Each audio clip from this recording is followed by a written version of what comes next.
Pretty hot, 101. Pretty humid. We're near the Gulf Coast. And what you gotta do is you gotta hydrate. You gotta hydrate. You gotta drink like one of these every 30 minutes or every 45 minutes.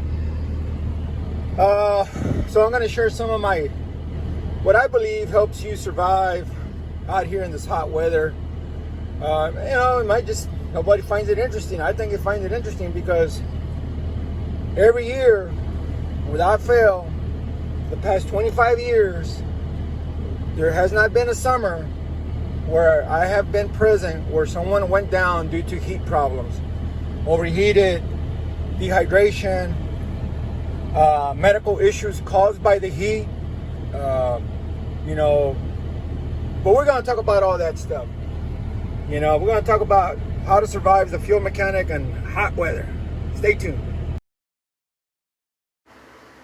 Okay, here we have the ice chest, probably one of the most needed items that you have to have on a service truck, especially in Texas where it gets so dang hot. And first of all, I want everybody to calm down and think about this, okay? Do we need a Cadillac or do we need a Corolla here for this? So if you just go to the park on the weekend once a month, you can have a regular Igloo ice chest. You can buy at Walmart.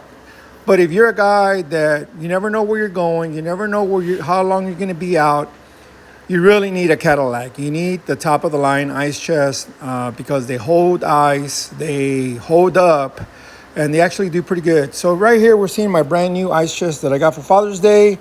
I was already looking into them. It's a Pelican. One of the reasons I chose it is because, one, I like the latch mechanism.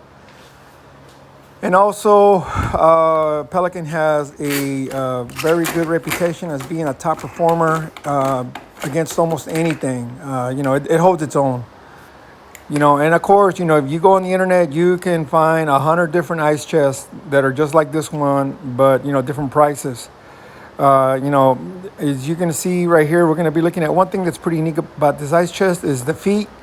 For whatever reason, these feet really make it stick. We have a ceramic floor, and I dragged it across, and it really stuck.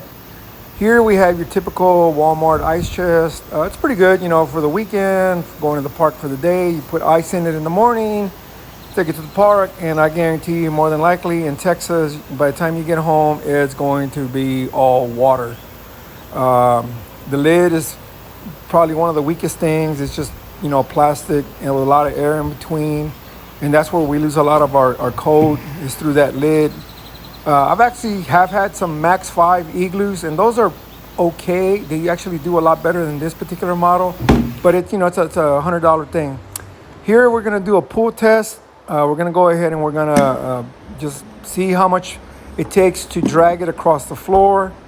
As you can see, we're gonna pull on it. And when we get to about, I believe, 25 pounds, the ice chest actually is going to start to lift itself because it's going to tip over. It's going to lift. I don't know if you can see it there. It's actually tipping over. Those little feet really dig in. That's pretty impressive. And right here we have a luggage scale, which I'm going to make a separate video with the luggage scale.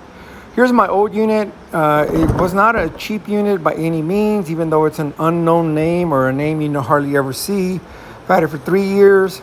Let me tell you one thing. This thing, from the day I bought it till today, which it's over 3 years, has been in the back of my truck. 365 days and nights, it sits in the back of my truck. It's a 75 quart. It actually was a pretty good ice chest. But you can see right there, it got damaged, and I was concerned about that. I was concerned about it starting to fail. Here you can see I weighed it real quick, and then here we can see the two ice chests side by side, and you can see the difference in the size. And here we can see the weight of the ice chest of the old green one, and right here we're gonna do the pull test on the ice chest on the old one, and you can see it's a lot less. And it also does have those little feet, but it's just different.